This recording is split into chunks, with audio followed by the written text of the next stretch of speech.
Coming to you from the city of the weird. Exploring topics from the esoteric and unexplored to dimensions unknown. Shining a light of truth on the darkest corners of our reality. Welcome to the Curious Realm.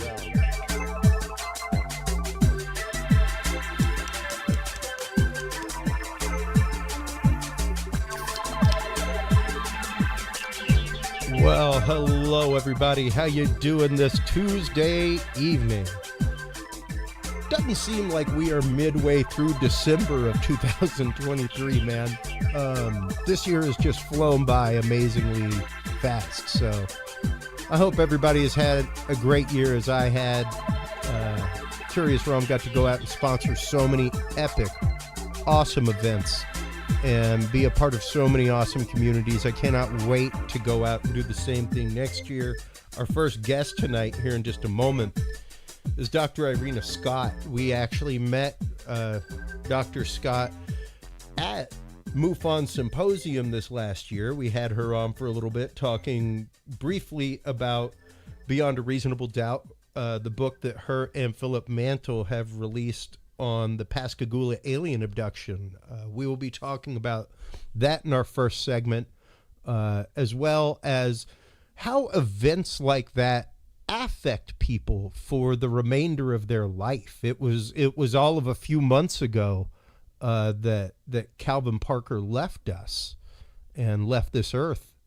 So we will talk about how events like this stay with you and change your life. And how it affected Calvin's life and how it affected Charlie's life. One wanted to tell the story, one didn't. So we'll get into that and what that does to friendships, relationships, communities, everything. And then in the second part of our show, Godspeed to you out there, Clyde Lewis, tonight. I hope you are well, my friend. I'm so sorry to hear about your hurt foot. Clyde Lewis is not on the air this evening. They are running repeat, if I'm not mistaken, or fill-in material. But we have an unheard interview from Clyde Lewis in our second part. I had the opportunity all of a couple weeks ago. They contacted me to be a fill-in guest. I sat in and we talked about AI and the future of humanity. It was a fantastic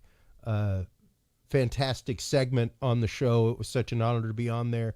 And we enjoyed the conversation so much. Clyde was like, what are you doing tomorrow? Let's get together and have more conversations. So hopefully we will be having many more conversations with the amazing Clyde Lewis here on this show, talking about the things that move humanity. When we talk with Clyde in the second part, after commercial, we will be talking about paradigms of control, the ways in which media, the ways in which governments control dialogues, the way in which companies control dialogues, the way in which society controls dialogues. And is that good? Is that bad? Does that lead to authentic humanity? Or are we staring down the barrel of really big troubles coming along down the line? When it comes to the conversation of humanity and what we are going to do with each other, how we're going to approach the future together. So great conversation with Clyde in the second part after a commercial break, folks. In our first segment, once again, the amazing Irena Scott. She is the co-author of Beyond a Reasonable Doubt, the Pascagoula alien abduction. We will be getting into that tonight. Irena, I mean, geez, what hasn't she done? She has did her postdoctoral work at Cornell University. She worked at the Defense Intelligence Agency, reviewing photogrammetry, all kinds of things. Her career goes on and on for years. She has a degree in biology. The PhD is there for a reason, folks. Welcome back to the show, Irena Scott. How are you doing this evening, ma'am? Just fine, and thank you for having me. Absolutely. I am so glad that you're here tonight, despite being down with the COVID right now.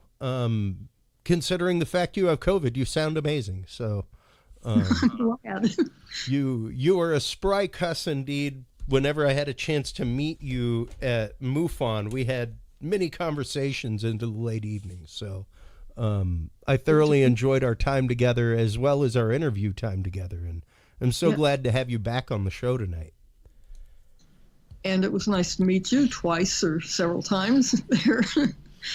Well, let's go ahead and how did you come to the world of UFO UAP investigation? Before we get into Pascagoula, things like that, let's get a little bit into your bona fides, Doctor, and exactly what you studied and how that brought you to the world of examining satellite photographs for the Department of Intelligence, or the Defense Intelligence Agency, rather.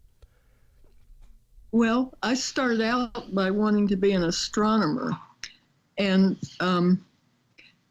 I majored in it for a while and started looking for jobs, and everything was male only. And so I wasn't even allowed to apply for jobs, even though I'd majored in it. So I tried to get in through the back door, and they were making maps, and the government would hire female cartographers. And so I got into that, but I didn't get to map other planets. I just got a high security clearance, and I just wound up on Earth. So I tried again, and I went to the Defense Intelligence Agency, and I was hoping to get something else there, but instead I worked in air order of battle, which was kind of interesting in that it was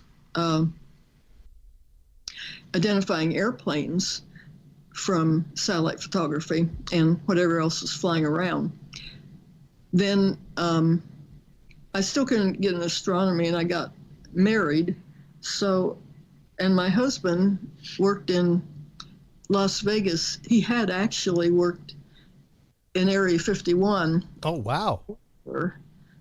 And then he was still in Las Vegas, and he's got a job there. And so I moved there and got a master's from an ecologist and a PhD from another. There was no astronomy department at the University of Las Vegas, but I got a master's, and they didn't have a PhD, so I got a PhD in the University of Missouri in the College of Veterinary Medicine.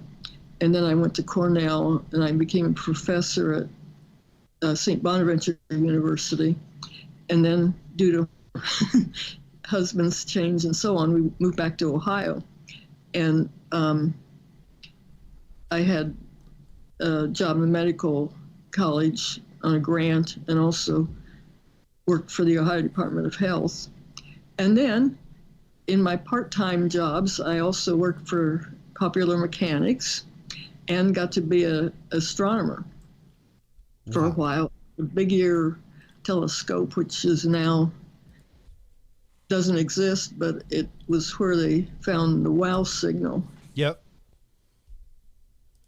That is, and that in and of itself is a wow moment, Irena, to have even gotten to work anywhere in proximity of that instrument.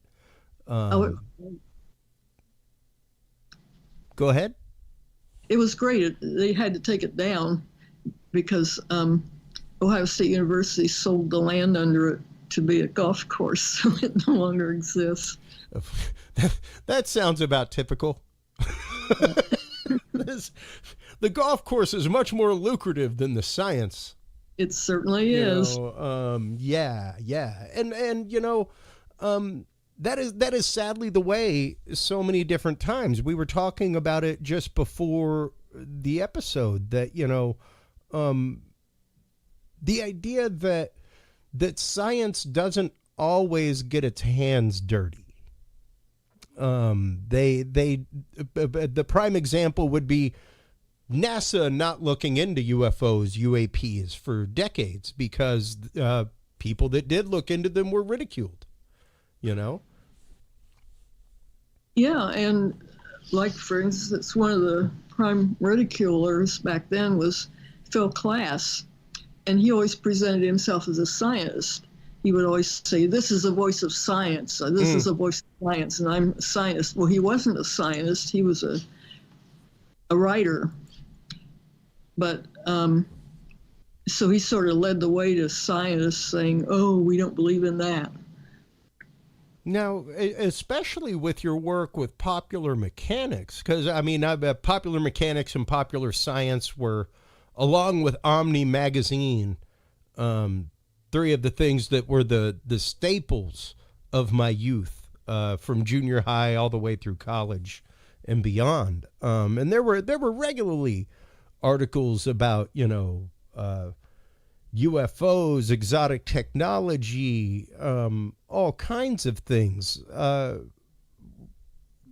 Were you of the mind that UFOs existed during that time? At what point did you come to the world of UAP study, Irena? Well, I came to it when I was really, really young, and it might have even been before I was in school. My sister and I had a UFO type experience when we were kids. It was years before we ever heard of UFOs. And then I had other UFO sightings, but I went into science because there's no study of UFOs, obviously, and kept quiet about it for quite a few years. But I had a UFO type experience before anything else when I was just a very young child. My sister and I had several of them together. That is remarkable. How many did y'all experience together, Irena? Well, we had 2 very close encounters together, and then we had separate ones too. But like the first one, we didn't know it was a UFO until many years later. We just didn't know what it was, and we'd never heard of UFOs when it happened. How old were you when these instances occurred?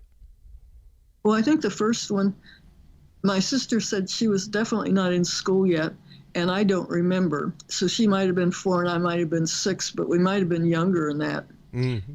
And it was what you'd call today a bedroom sighting. It was summer and night, and it was a clear night, and I know that for reasons. We both went to bed and went to sleep, and I woke up. I didn't know she was awake at the time. And I saw this thing flying around the room. It was like a real literal tic-tac, actually. Now they talk about tic-tacs. It looked like a little piece of iron, real hot iron, molten iron maybe. And it was just flying, just kind of browsing, flying around the room. Interesting. And I had no idea what it was. And I was curious. It came close to us several times. And after a while, I began to notice that it didn't run into anything. If it came toward a wall, it turned. If it went around furniture and stuff, and the room was dark. And it came close to both of us. And I was just curious and wondered what on earth it was. Then, after a while, it flew up to the ceiling on the south side of the room and didn't hit the ceiling. It turned.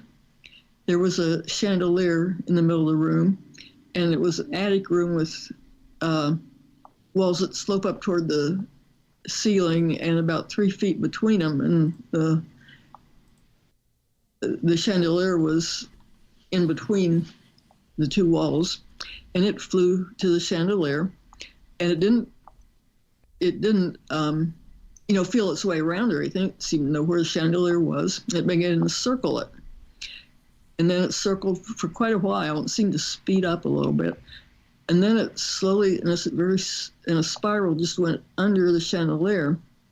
And suddenly, about the time it was right below the chandelier, my sister and I both became absolutely terrified, just terrified beyond belief, and ran out of the room. We were so scared we fell down the stairs. We couldn't get the door open because we were so terrified. Yeah. We went screaming to our parents, and they didn't believe us. So that was our first experience. Wow. And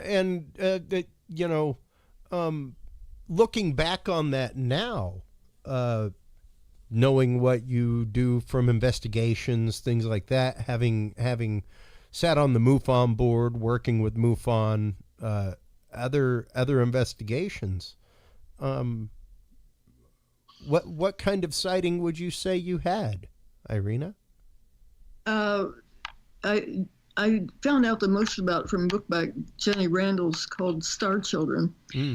He said that oftentimes people that have repeater sightings or more than one sighting when as adults will often start out as kids having like small orbs and off in their bedroom. And that fit us to a T. I didn't understand anything about it until then because I didn't even know. At that time, we'd never heard of UFOs. We were just poor kids in an old farmhouse. Yeah. Just a radio. And, but we kind of fit the pattern of having sort of an orb type sighting when we were kids. And then we both had other sightings later, including both of us had, together we had another sighting too. Wow. And to know that you because once again, having sightings with people typically goes one of two ways, Irena. Either it brings you closer together or it drives a wedge between you. It's really interesting. Very frequently, it's the fact that the two people who witnessed the event never talk about it again. Well, I was really lucky in that my sister was honest, and she said, the same thing. In fact, she even found material. But I'm sort of in UFOs because they say scientists don't, believe in UFOs and all that. Well, I don't believe in them, but I think there's evidence that they're there. And my sister has always talked about it too, that she'll talk about it, and she wrote reports and everything else. A lot of instances I know where somebody had sightings with other people, the other person wouldn't talk about it at all. Yeah. And I don't know whether that's from public pressure or harassment or something affects their mind or what. But I was very lucky because I had most of my sightings with other people and got reports from other people. Awesome. Well, with that in mind, and with this being the topic of conversation, the mutual experience, which is not a common thing, especially when you talk about mutual abduction.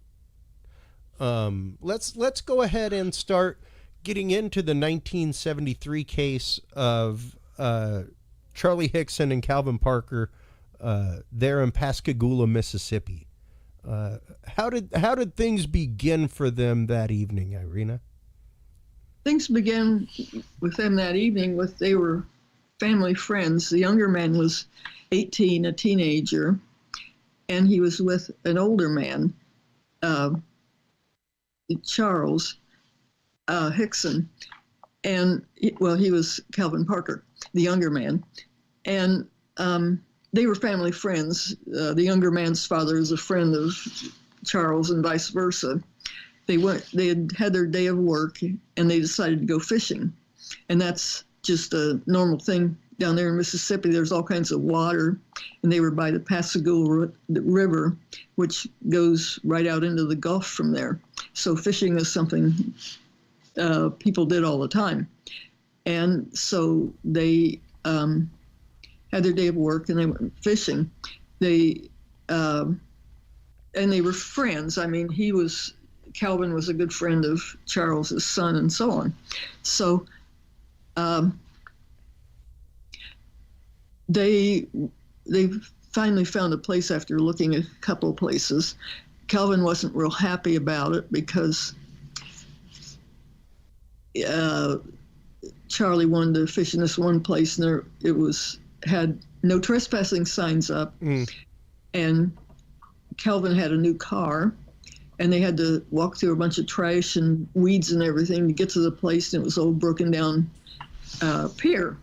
And so they started fishing, and they saw this blue thing, and both of them thought it was the police. And Kelvin told Charles that he could go to jail because it was his fault and he wanted to park there and fish. But it turned out to be a lot worse than anything with the police. Yeah. It turned out to be a UFO, and they didn't have a previous interest in anything like that. And they were at different stages in their life too. But they had an abduction, and in this case it was, the thing came up and it seemed to open up and all this light came out, and 3 things came out that kind of were just a little bit like people with arms and legs and a head and everything. 2 of them grabbed Charlie, and one of them grabbed Kelvin and took him into the object and did like scan them, or gave the impression of scanning them, like a big eye would come out of the wall and go around them and that sort of thing, for both of them, just in general. And then deposited them back on the pier. And they thought it was maybe about 15 minutes when they were on board or so. And then they were back, and this changed their life considerably because they were both conscious and they both remembered it, for one thing. Wow. Now during that event, because I mean, I have had one event where I saw what I would consider to be a UFO, a literal object flying in the sky. It was an amorphous blob. It was not a shaped craft, lights, anything like that. I wouldn't say I was terrified, but I was definitely awestruck. And even recently, my buddy, my best friend from high school, Billy, who was there that night, like we've never really talked about it, Irena, until recently. And once again, much more flabbergasted than terrified, but to have something like these creatures with protrusions coming out of their head, claws for hands, no eyes to be seen, things like that, coming out of a craft and taking you, was there a struggle? Did a struggle ensue? Anything like that? There was no struggle because they were both paralyzed. The only thing but they were conscious. And that was kind of different because I think back then usually anesthesia made you unconscious. And they were conscious, they could move their eyes, but they were paralyzed. And of course that, normally you'd run, although there was no really place any to run there. But they couldn't. They were both grabbed and paralyzed. And I mean, just that by itself with nothing else would be so terrifying you couldn't believe it. Yeah. People talk about sleep paralysis and things like that, and they become terrified of that. But this was worse because they were paralyzed. Something was a hold of them. And then they were taken aboard. They didn't know whether they would be alive or go to a zoo or get killed or anything else. Yeah. They had no idea what was going on. And then held down or whatever. They were paralyzed, so they couldn't move. And then finally they were put back. Well, this was just a horrible, horrible experience that they were shaking for some time afterwards and just in shock. Let me see. And you said they had different perspectives on things. Well, the younger man had his whole life ahead of him, and the older man had been through the army and through life and death situations and things like that in a war. And so if you say something like that, I've been abducted by a UFO, everybody'd laugh at you. And especially back in 1973, if you're a shipyard worker. So Well, and it's my family is from a pretty small town, Irena, Mamu, Louisiana, small one red light town. Pascagoula is not at least back then, was not a huge metropolitan city, you know. So yeah, very much the same country attitude, where there would have been quite a bit of ridicule, and there was quite a bit of age gap between Charlie and Calvin. Charlie was like 42 when it happened, something like that. He was in his 40s, right? Uh-huh. And Charlie was a young man, like not even 20. Teenager. So now, of course, as you said, they remembered this experience. Now, being traumatized and scared at first, of course, did they maintain being traumatized and scared as the experience went on? Did they become comfortable with it? Were they given a message of any kind by the beings that took them aboard the craft and performed these tests on them? Were they tests or were they just tests, or were they experiments? Well, it gave the impression of that they were being scanned. I don't know if they were or not, but that's the impression that the beings or whatever they are gave. They were, as I mentioned, at two different stages of their life. And yes, they were scared for some time. And also, the younger man didn't want to report anything, but he had his whole life ahead of him, and he didn't want to, go through life being a freak with everybody pointing at that. And it's a UFO nut. Yeah. But the other man thought he would be able to stand up to that. And so after it happened, they discussed what to do. The younger man didn't want to say anything, and the older man at first didn't, but then he changed his mind and wanted to. So they had a disagreement there pretty fast. And what's unusual about it is that they both remembered it, and there were two witnesses. And the fact that they didn't do the same thing also sort of supports that they are honest, because, if they both wanted to get together and say the same thing, they would say, oh, yes, we both saw this or something, but the one didn't want to. Then usually abductions take place way out in the boondocks with one person, and you can't prove anything. And often the person doesn't remember it anyway. And if they do remember it, they report it years later. So this was very, very different from a normal abduction experience. Yeah. And the older man thought, we should report this because it might be an invasion, it might happen to somebody else, and so on. And his military experience told him to report it.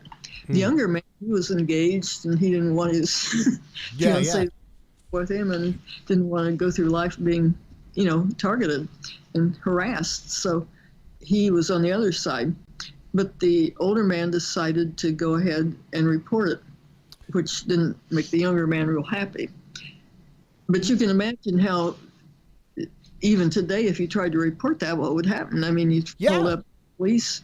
They called, they first of all stopped a newspaper, and it was closed. Then they called Kessler Air Force Base, which was close to them. And Kessler said, it was night. Kessler said they no longer studied UFOs and told them to contact the police. Well, the older man contacted the police, and one reason, saying, you'll never believe this. And he had, that took courage. And I guess one of the reasons the police dispatcher listened to him was because he heard the other man crying in the background saying, don't report it.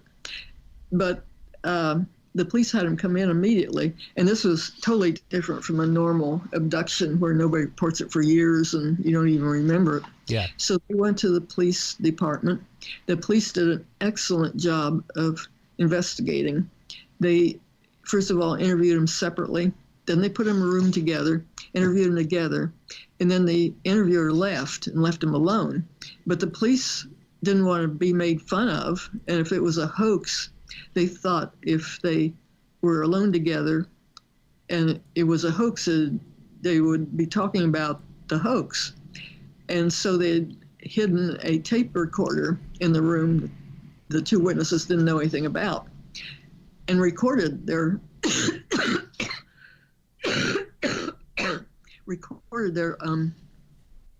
conversation. And the two men were just terrified out of their minds, and just just totally emotional. Yeah. And showed that this had really happened to them. It showed that they totally believed what they were saying. They hadn't coaxed each other's statements. They weren't cooperating in any way to try and pull something. And both fully passed polygraph as well. As did the other witnesses, which, once again, it's pretty rare that you have two people present in an abduction, much less additional witnesses to said abduction and incidents. So, and not necessarily that they saw the actual taking of Charlie and Calvin, but they saw the same craft in the same location where they were taken. Well, actually, that night, the police had over 50 reports of UFOs that night that came in from people around in that area saying something strange. So there was a lot more documentation that something was going on than just them, which also is very, very unusual. But the other unusual part was that there was, and they say hoaxers contact the media and want attention. Well, these people did. They had an interview of them on YouTube, and somebody had written in and said, well, my parents saw that. So Philip Mantle he's a very good investigator, contacted them and found out who these parents were and gave me the information for me to call him. He talked to him briefly too. This was the first person I'd ever talked to. I talked to the husband, and he was a skeptic. He said something about he heard a big splash and maybe something about a blimp or something, and handed it over to his wife. Well, his wife, Maria Blair, said that they were, he was supposed to meet his supervisor on a ship and go out to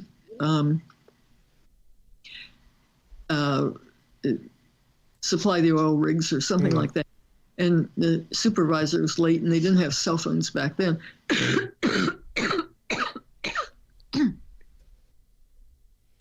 Oh, you poor dear.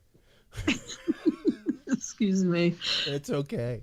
Have cell phones, so they never apologize for being human, Irena. Well, you said I could not Absolutely. Do it. That was my mistake. But anyway, so they were waiting for the supervisor to show up in the car. The man went to sleep.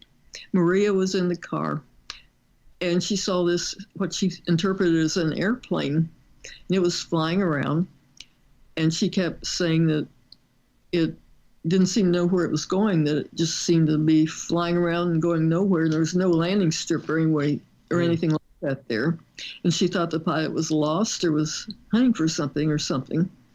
Then about 9 o'clock, her husband said that decided to take his clothes down put them in the boat. And so they were walking along the pier, and she was behind him, and something flopped up on the pier right in front of her, which she said looked like a man. She said, and then it went back down, and it never came up for air. And this seemed very, very, very strange to her. You think? So, yeah. So anyway, they went on down to the boat and ship, and she came about 12 o'clock. She came back, and she didn't exactly explain why she came back that late, but she was terrified and ran back down the pier to the boat, to the car, and jumped in and left. And you could tell she was really, really emotional about this thing that flopped up on pier in front of her, and she kept talking about it. And she had all this emotion, but she didn't seem to know why she was emotional about it. And that kept on for about 2 years. Then her husband became very ill, and he was unfortunately died later. And just as he was ready to go in a ventilator, in a ventilator, you can't talk. And so just as he was ready to go in a ventilator, he told her that he remembered the abduction and that he had been in contact with these beings previously and hadn't told her, and had made some kind of a pact with them not to hurt her. But this was all news to her because she didn't know what was going on. Then, so anyway, after that night, when they were waiting on the pier, they had seen activity on the other side of the river, on the other side of the Pascagoula River, and didn't know what it was. But the next day after that, the newspaper had carried this story about the abduction, and so they thought they had seen it then. And then later, he said they'd been abducted, which was about 2 years later, and so she began to understand what was going on with her too, that she'd seen these beings and they had abducted them. And when she had this emotional feeling about this thing that flopped up, well, that's probably when she'd been abducted. And yeah, because of missing time, what have you, and even the idea of this thing flopping up out of the water and going back into the water, just strange. And once again, right there in proximity to the actual abduction site. So how did these events affect Calvin and Charlie for the remainder of their life, Doctor? Well, I think Charlie was able to handle it.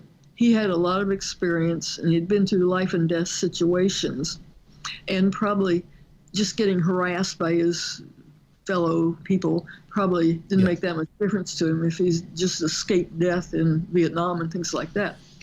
Whereas Calvin hadn't had any of those experiences, and he had his life ahead of him.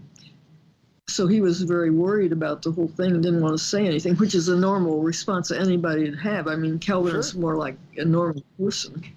So they, became suspicious of each other somewhat because Calvin didn't know why this had. The next day after they went to work, that day they went to work the next day, and there were all these reporters and all kinds of newspaper people and everything else around, so they couldn't even work.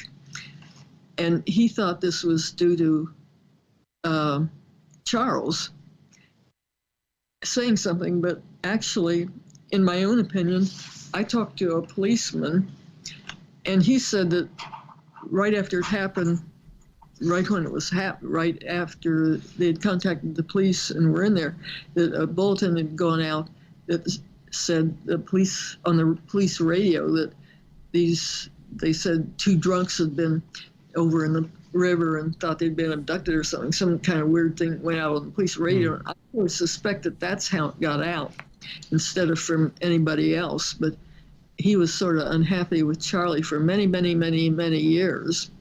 And he had a really bad reaction to it because, first of all, he lost his job, which was due to all the commotion. It wasn't due to his job, it was due to all the commotion about everything.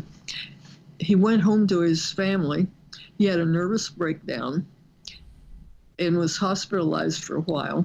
I mean, he still wasn't talking about it. He talked about it for nearly 50 years. Wow. And but it was obviously it happened to him because of the secret tape, and the secret tapes on this on the internet now, Yep. and transcribed and everything, so people know exactly what they said. And he was well aware of being captured and everything then, but he didn't want to talk about it.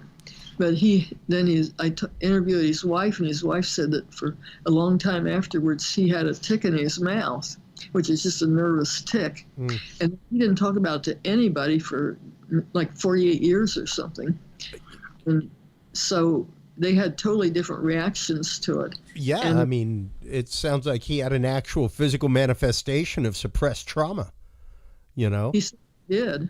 And once again, these effects, emotional and physical, can be lifelong and lifelong lasting. Did they have any adverse physical effects? I mean, aside from the tick, were there any radiation burns, marks, anything like that from the procedures on the craft, Irena? Calvin was very worried about it because he was worried he might be radioactive or he might be contaminated and spread.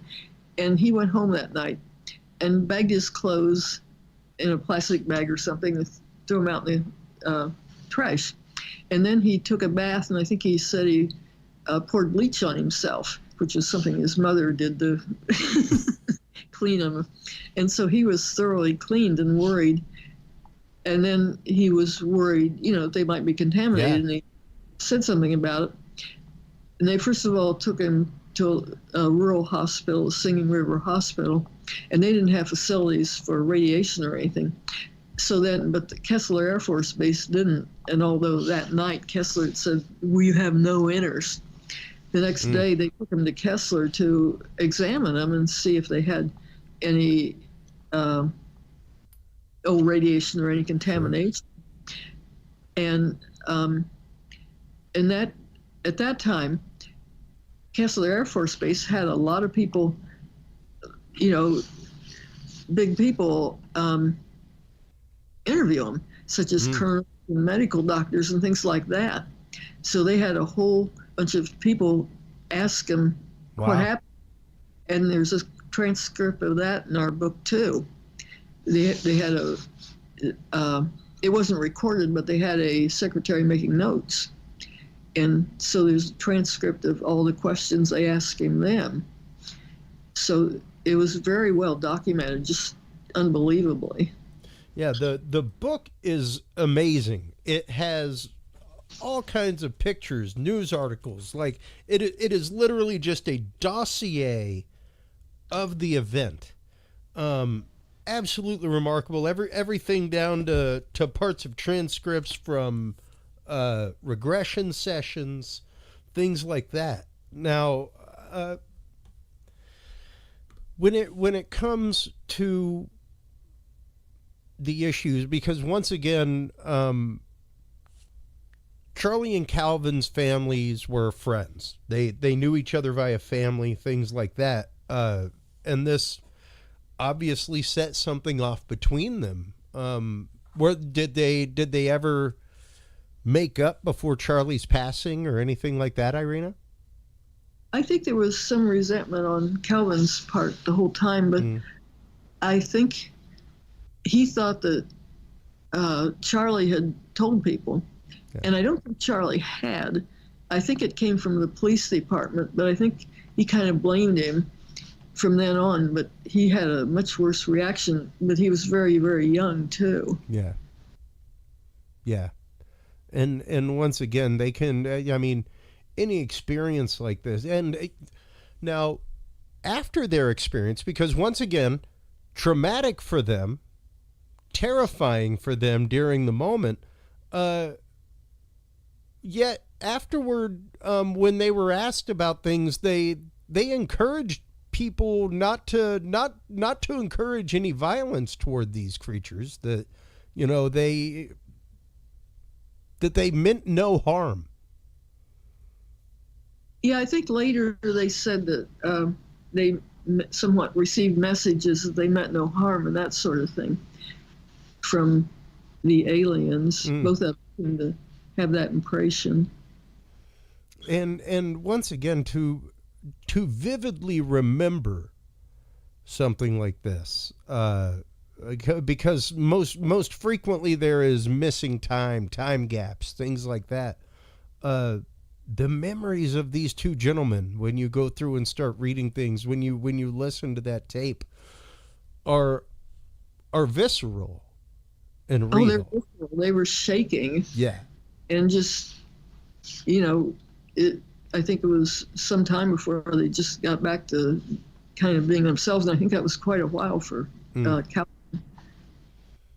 Yeah, and I mean, this of course, this last October was the 50th anniversary of the event, and so much in the world of ufology, UFO, UAP research, abduction research, even experiencer outreach that exists now, and experiencer support groups like MUFON's, experiencer resource team, things like that. Irena, what do you think this case in particular?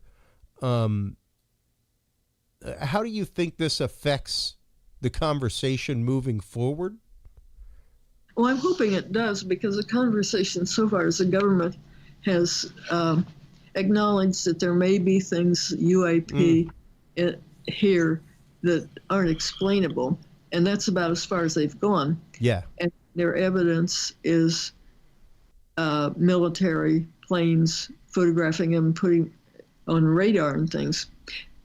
But it seems that people have actual experience, such as close encounters, which is a lot closer than a picture on a radar screen. And they're not talking about that as yet. And usually most of the close encounters often are things people don't remember, there's no more witnesses, and all that sort of thing. Well, in this case, there's this is a close encounter, an abduction, and that sort of thing. But there's quite a bit of other evidence to support it, which maybe I hope we're making pathways to having it acceptable that people not only see them at a distance, but they may even see them more closely. Well, and Irena, there was a day and time where sadly you kept quiet if you were molested, if you were sexually harassed, things like that. Those times are gone now, and for the best. I think it is very much the same way when it comes to these experiences and paranormal experiences, that people are finally getting the internal fortitude to come forth with their experiences, because they're no less traumatizing. Yeah. Like before, if a woman was raped, well, they would say she was lying, and the man would say to the male judges, she's lying. This didn't happen. And usually men don't rape women in public. So there's nothing the woman can do about it. Yeah. But it's more acceptable now that, and especially since they can, get inside and get the DNA and stuff to say, yeah, something happened here. Yeah. And it's very much the same as the abductions. Well, and it's one of those, it's not a comfortable conversation, Irena, but it's one that has to be had. It's not a comfortable conversation to talk about those things with a teenage kid, but you have to have the conversation at some point. And it's very much the same way with these experiences. We have to be ready to have the conversation, because once again, like I just had the Live Science article up a second ago, about the Pentagon document talking about, radiation burns and unaccounted for pregnancies, things like that. Like the Pentagon reports have gone deep as of late. And it's interesting to see that conversation is open in those channels now, whereas before, much like NASA, they would not have avowed talking about it. Yeah, and like if a woman complained about my boss raped me, she got fired. Yeah, and that was it. yeah. Which, if scientists talked about it, they would probably, I sure didn't say anything when I worked for the DIA, and that my sister and I had a close encounter experience then too, but I didn't, I wrote down and got notes and everything, but I didn't report it on account of that. Yeah, yeah. Well, and that's just it. There are numerous people who held offices, things like that had experiences that never reported things because of fear of losing their office, fear of losing their pension, fear of losing a career, be it military or private contracting, and I've got to ask before I let you go here in a couple of minutes, Irena. I've got to ask, when you worked for the DIA and you were doing photogrammetry and looking at high resolution satellite images, things like that, did you ever see anything? Once I just brought it up just in an abstract way of UFOs, and to my surprise, my supervisors were open-minded, and they said they'd seen something and reported it as a UFO, and they were both very, might say, stressed out about it. It was right before I got in their section. They said that their supervisors told them that it didn't exist and it was a spot on the film. Well, they showed it to me, and I could change the appearance, size, and everything on the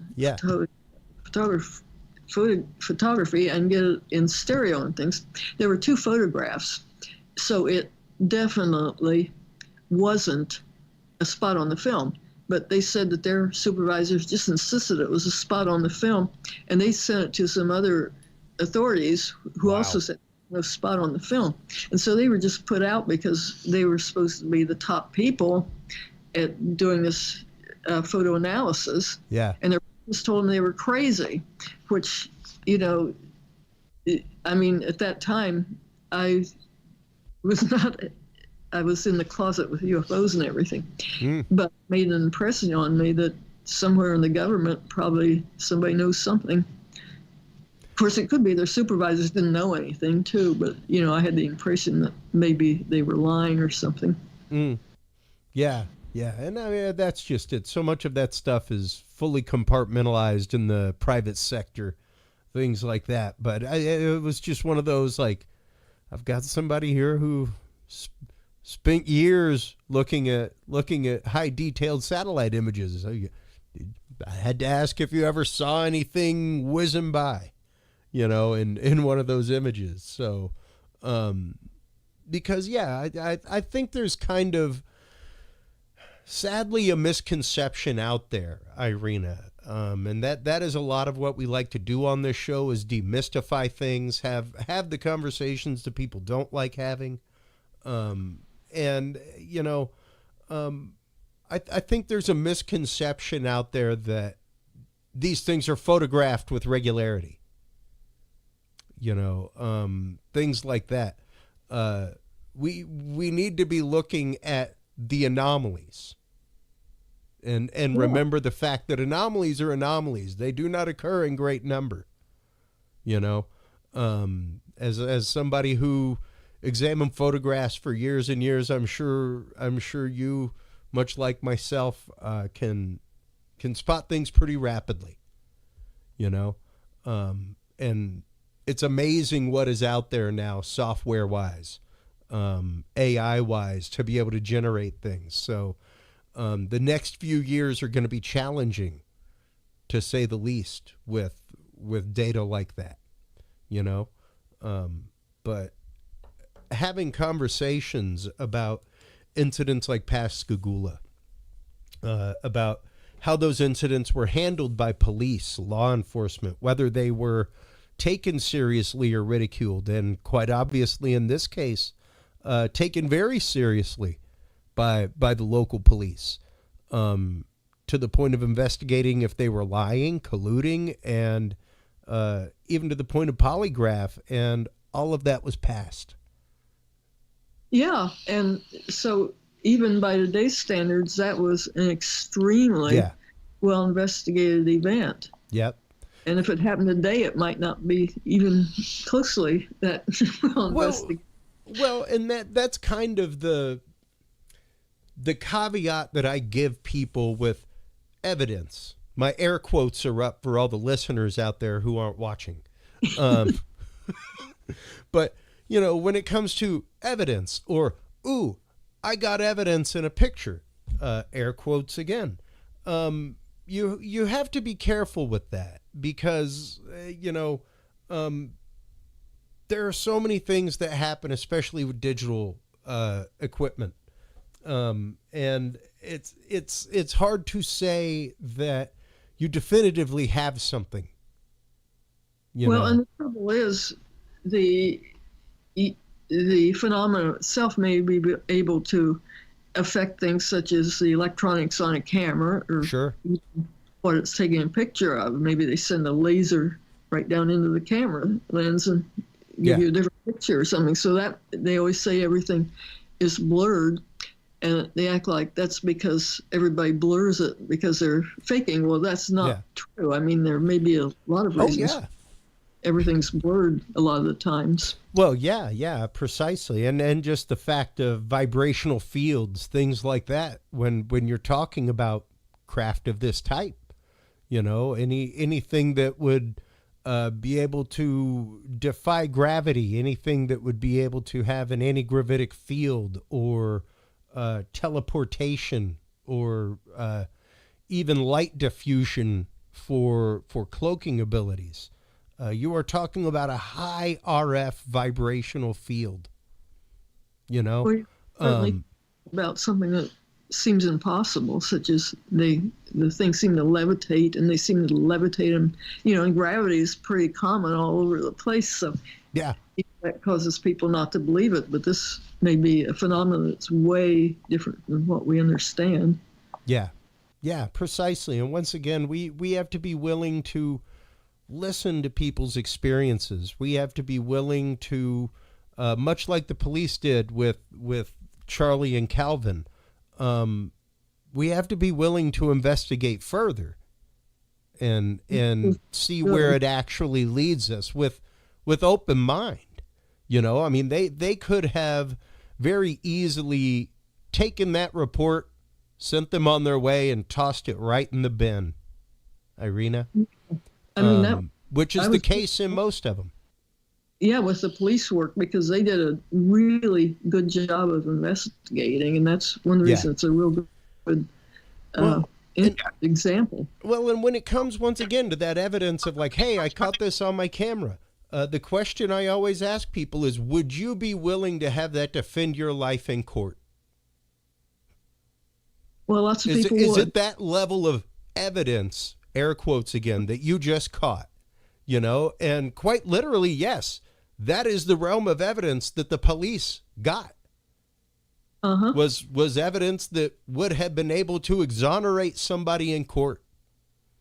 That's why we called it beyond reasonable doubt. Yeah, it is remarkable, the information that is in this book. This is probably hands down one of the most well documented cases, Irena, and you and Philip Mantell have done an amazing job putting all of this information together, just reams and reams of data, everything from news articles to diagrams, images, once again, transcripts of regression sessions, transcripts from the police tapes.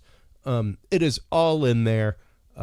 Thank you so much for your time. I appreciate your time coming on and talking about this. I would love to have you and Philip on to talk about it. If you're out there listening, Philip, we need to make that across the pond communication happen so that we can get both of you guys on here and go into this even deeper. Where can everybody go not only to get the book, Irena, but where can they go to keep up with your work? Where can they go to follow you and keep abreast of the latest things that you are investigating, researching, writing about, things like that? Well, my book, all the books so far have been by Flying Disc Press, which is Philip Mantle's publisher, and he does a lot for for his authors, such as getting them on podcasts and things like that. My website is irenascott.com, and I have my latest information there, and that's my latest book, Aliens and the Apocalypse. It's coming out next year. Oh, wow. Well, we've definitely got to have you back on to talk about that one. Great. Irena, thank you so much for a fantastic and candid conversation about, once again, a very deep and thick topic. The Pascagoula case is one that, I mean, you can talk about for hours and hours. There are reams of data on it. It's absolutely amazing. And once again, you guys have done a fantastic job culling all of that together and bringing that together for what is an amazing experience and story from both of these gentlemen whose lives were changed and even after held no ill will toward the beings that did that to them. You know, absolutely amazing, and a true lesson as to what we as humanity should be with these experiences. Not only open-minded, but open-hearted, you know. So any last words, Irena? Well, I hope we're making some little progress toward getting the close encounter phenomena taken seriously too, because they aren't just far away, they seem to be close. Yeah. And we need to find out more about it because it affects lots of people's lives and maybe the whole destiny of the human race, for anybody knows. Yep. Yeah, precisely. And we have to be ready. It's like we talk about with our guest Keith Sealand all the time. Are we ready to have the conversation with them? You know, because until we are, I don't know if that conversation's going to happen. You know, and we're pretty primitive in lots of ways. Very, very primitive in a lot of ways. More advanced, we'd probably be paying attention to now and trying to interact some way. Absolutely. Well, Irena, thank you so much for your time tonight. I greatly appreciate it. While you are literally racked with COVID, you poor dear. You couldn't ask for a better Christmas present. Yeah, well, thanks for having me. And thank you very much. Oh, anytime. Absolutely. You are always welcome on the show. It's always a pleasure to chat with you. Always a pleasure to talk with you, both online and off. Yep. Take care of yourself during the holidays. Get well, and I will be sharing links with you very rapidly. So, okay. All right. Take care. Doing a great job. All Thanks. right. Talk to you soon, Irena. Okay. Bye-bye.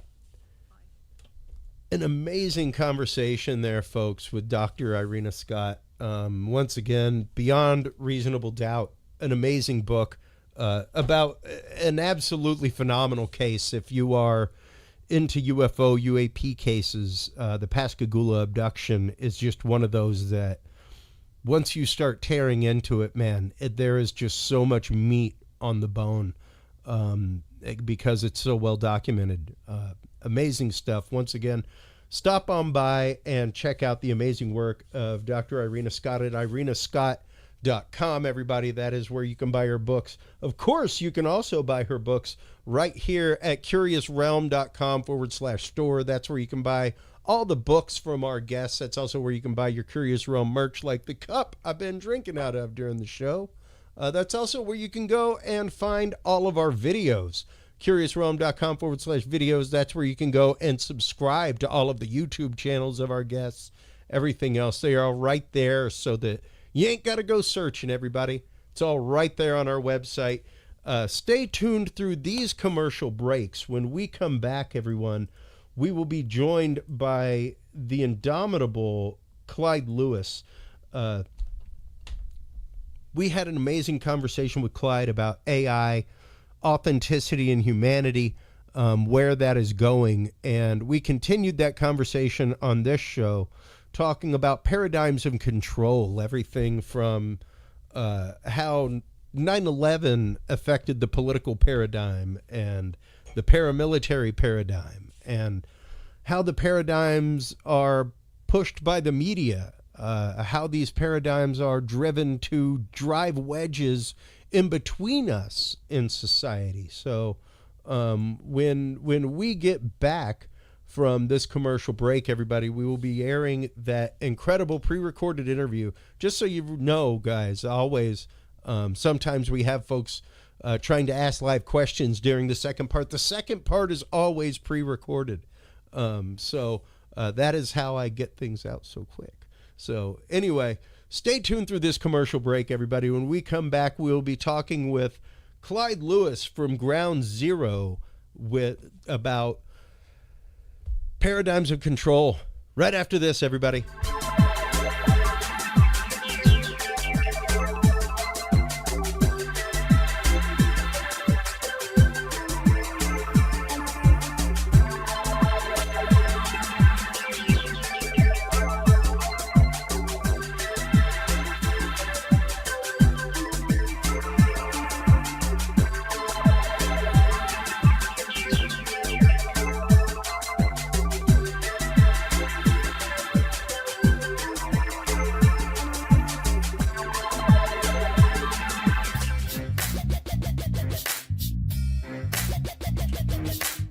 With the rise in attention to the health benefits of cannabis and cannabinoids, including CBD, True Hemp Science has become one of the premier providers of full-spectrum CBD and CBD-related products.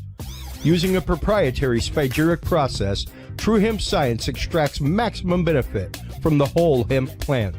Buds, leaves, stems, seeds, even roots.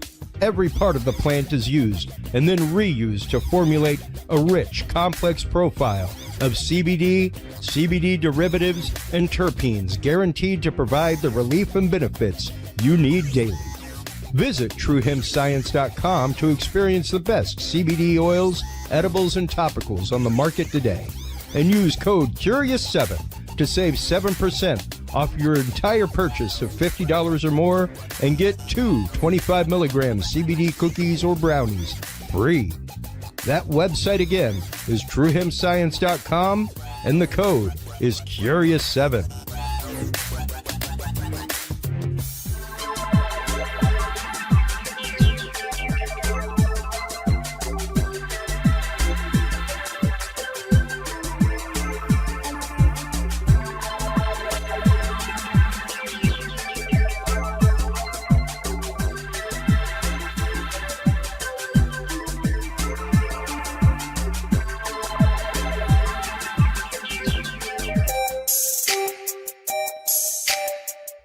Have you considered starting a podcast? Looking for a way to make your business a voice of authority in an industry? Then Podcast Cadet is the solution for you. Whether starting a podcast for yourself, your brand, business, school, church, or just plain fun, Podcast Cadet is here to help you navigate the waters of the podcast industry. Specializing in one-on-one consultation and training with industry professionals in fields ranging from podcast technology and editing to distribution, monetization, and even social media strategies. Podcast Cadet tailors their services to the specific needs of you and your podcast. Do you already have a podcast and trying to find ways to engage and grow your audience? Sign up for your Podcast Cadet audit today and let us help you explore new and exciting ways to leverage your content and elevate your podcast brand to whole new levels. From consultational workshops to affordable podcast production and maintenance packages, Podcast Cadet is your one-stop shop for everything podcast related on the internet. Visit podcastcadet.com today to sign up for your consultation or training and use code CURIOUS20 to save 20% off your entire purchase. That website again is podcastcadet.com.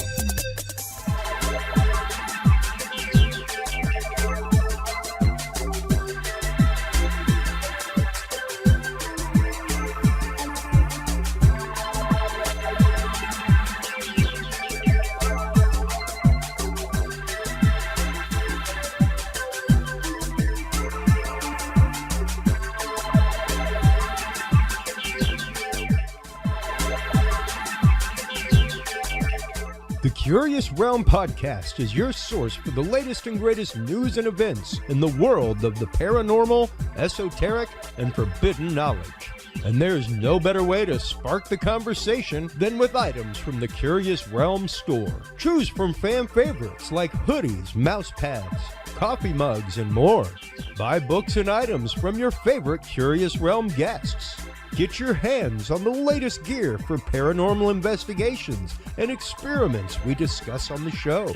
Open your web browser and stop on by the Curious Realm store at curiousrealm.com/store to buy the latest Curious Realm wear and out-of-this-world gifts for yourself, your family, or a mind that you want to open. That website again is curiousrealm.com/store.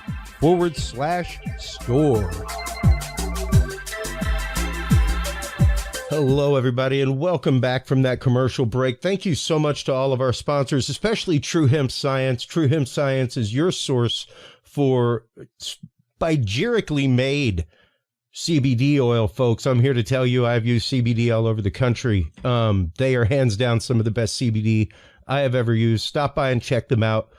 Curious7 is the code that you want to use to get 7% off your entire cart of $50 or more.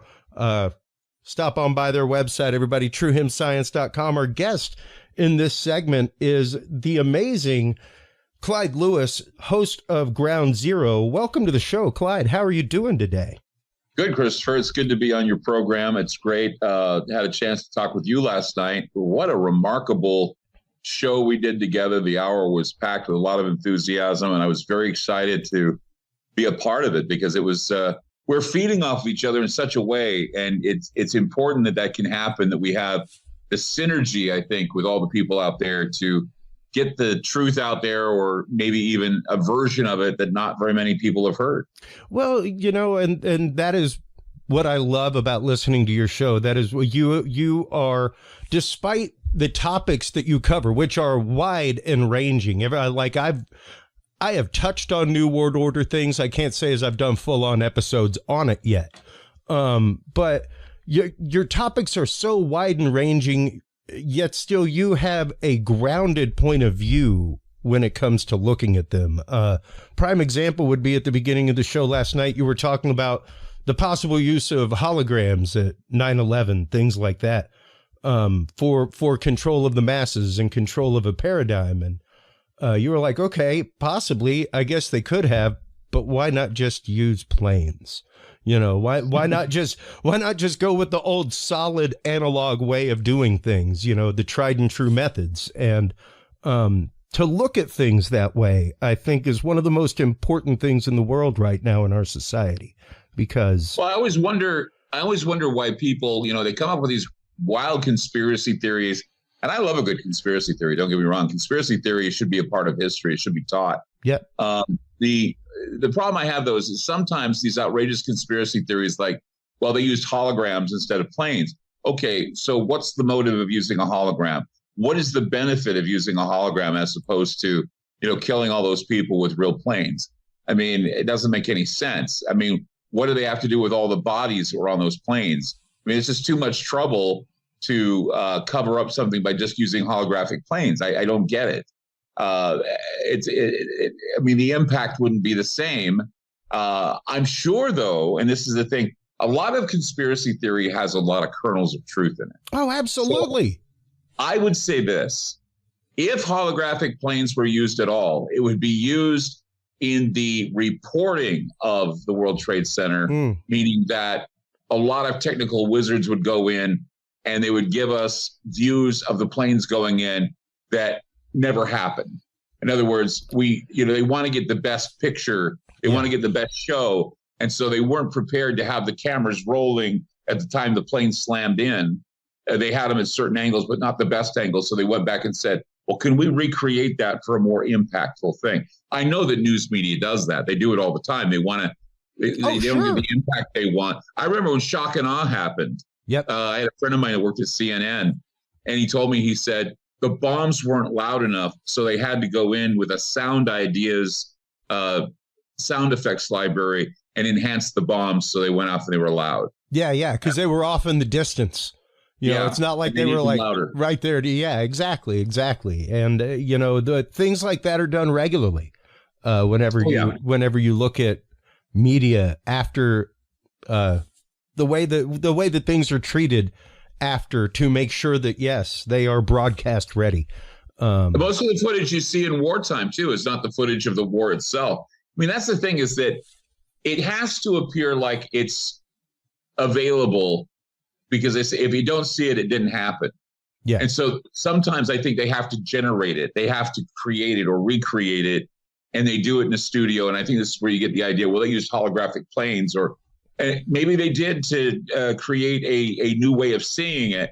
But no, planes did hit the buildings, and maybe they did work on special effects to get you right front and center and watching a plane going into the buildings. Yeah. And I mean, even here recently, there was the whole claim that the baby in the Syrian photos was a baby doll, not an actual baby. Everything else, these things are questioned and put out all the time. And even whenever you're talking about the concept of conspiracy theory, that is used every day in America. I'm pretty sure that there isn't a DA out there that hasn't convicted somebody of conspiracy.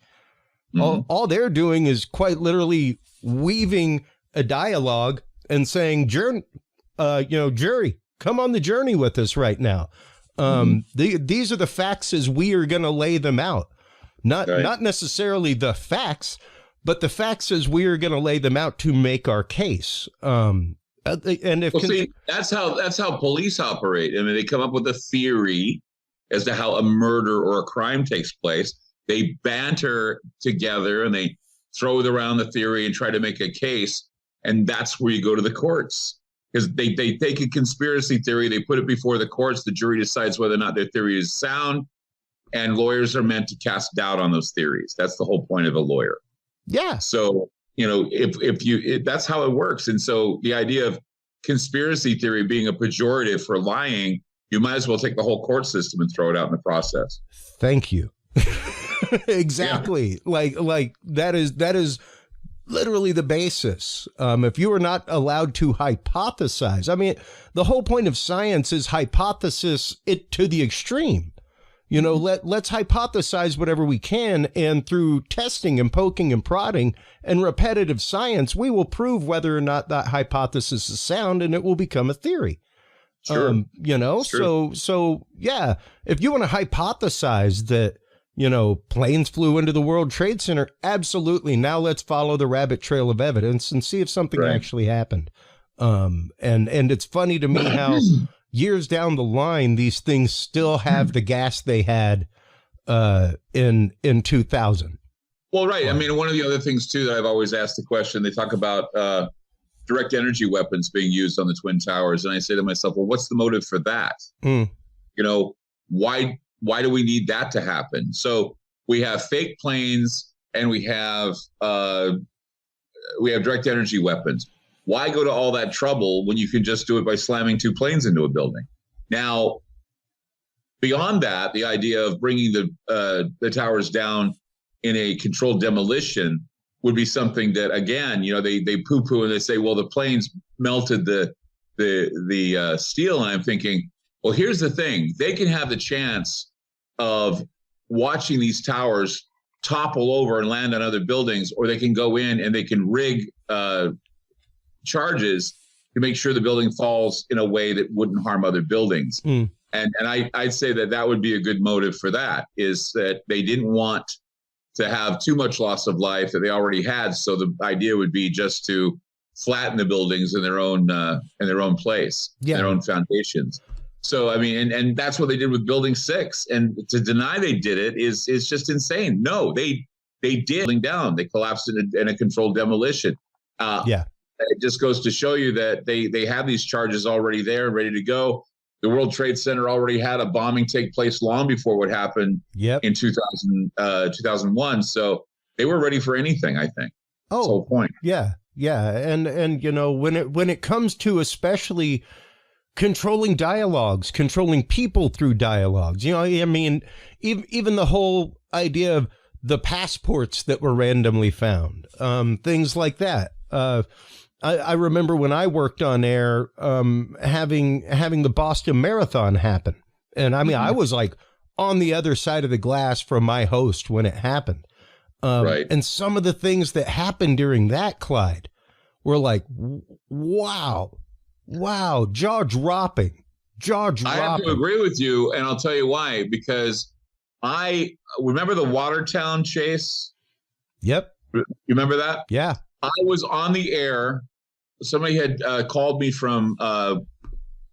and they said, monitor the TV going on in Watertown at the moment. Yep. And I said, okay. So I monitored it. Everything that was going on, the media was not reporting. It was the scariest thing. They had different names than the suspects that they called out. They actually ran over one of those kids with their police cars and killed him. Yeah. But they said that, no, he didn't die that way, but he did die that way. There were so many things that I witnessed and heard on the police radios and everything. And I told one of the guys I was there from, I guess, 9 o'clock at night. I did the show all the way until 4 in the morning. And then by 6 in the morning, the whole story changed. But for the morning news. And I said to the morning news guy coming in, I said to him, whatever you hear this morning is not going to be the truth. And sure enough, the suspects' names were different. The whole thing was different. They didn't say anything about his brother being killed or run over by a police car. Yeah. None of that. And so to this day, the Boston bombing and the Watertown chase is completely fabricated. The story you heard about the Watertown chase, completely fabricated. Nothing plays out. Nothing further from the truth than what was put out. And once again, that became like a 24-hour news cycle where I worked, man. And I remember getting Ibrahim Todashev, the older brother, had Ibrahim Todashev was the sparring partner of the older brother of the Boston bombing. And when the FBI went to go, interrogate him, they actively shot him in the top of the head. Right. He was handcuffed to a chair. Like, his dad went onto national television with this picture of his son's vivisected body. Like, look at what the FBI just did to my son.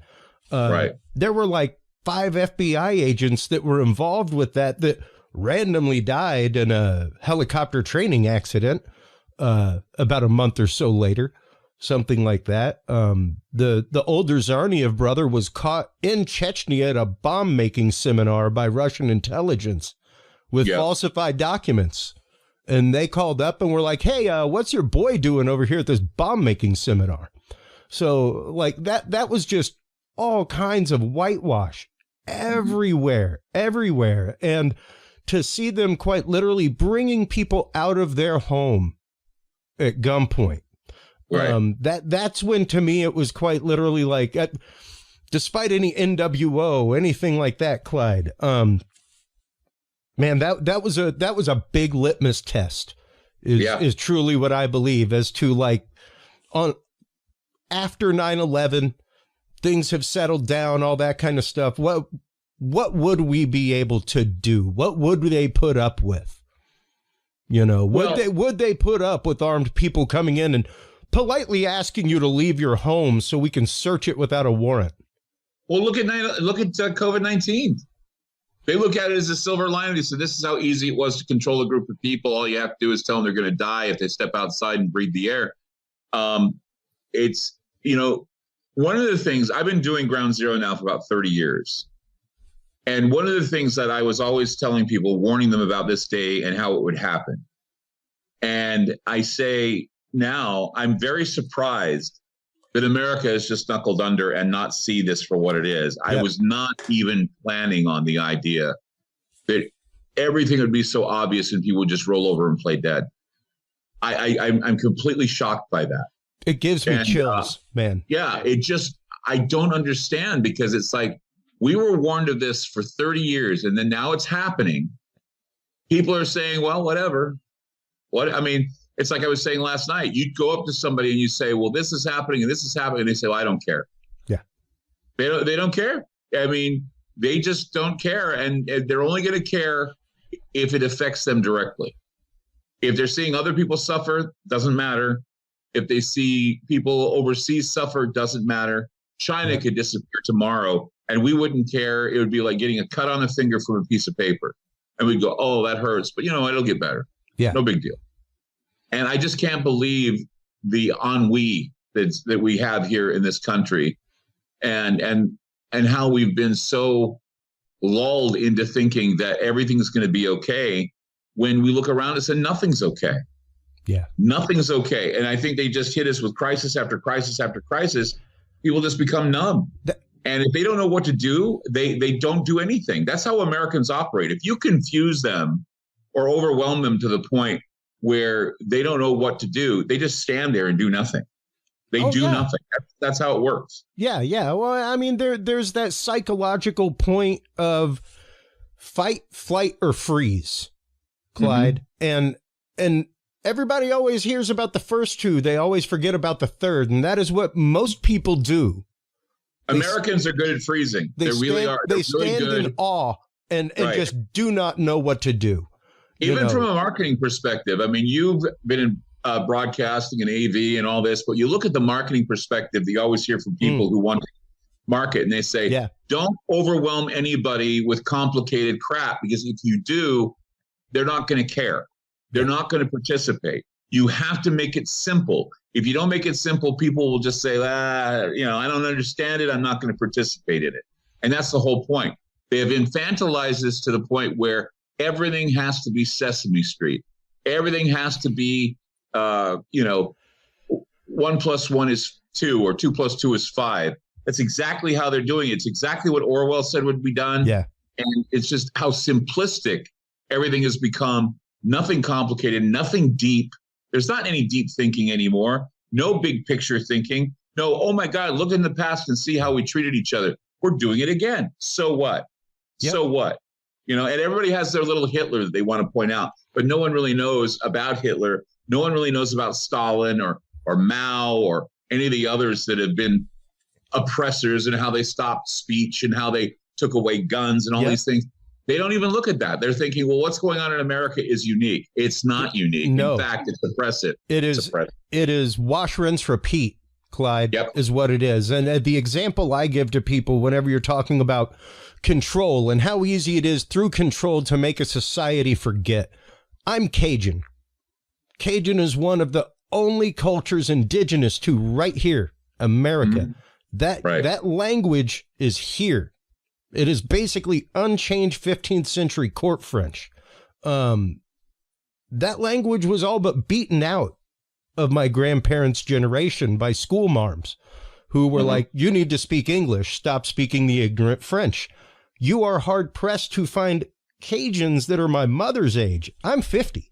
You're hard pressed to find Cajuns my mother's age or my age that can speak their native tongue.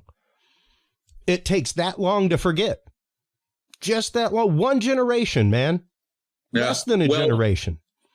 It all goes back to what I think Joseph Campbell said about, I think he was the one that said this, or maybe Nietzsche said it. I don't know who said it, but they said something to the effect that the way you kill a god is you ignore him. The way you kill a language is you ignore it. Yep.